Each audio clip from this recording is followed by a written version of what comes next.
ভোরে ফের দুর্ঘটনা। রাজ্যে আবারও বড়সড় দুর্ঘটনা।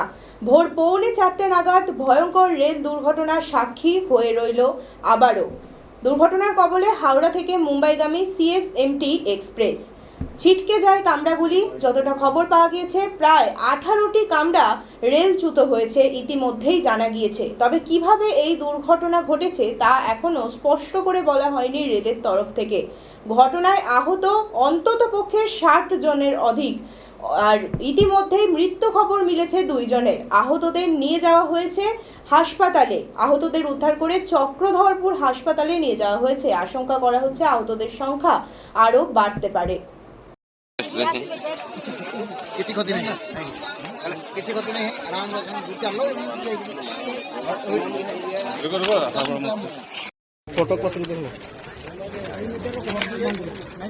बैठोली देबो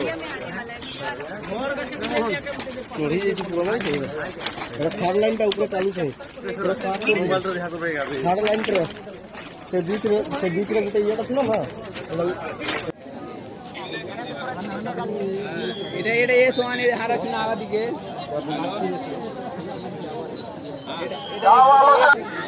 এমনি নরমাল করবেন, ভিডিও কল করতাম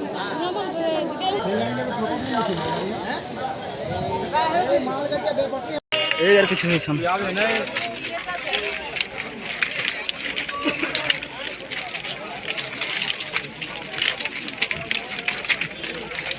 आगे जाओ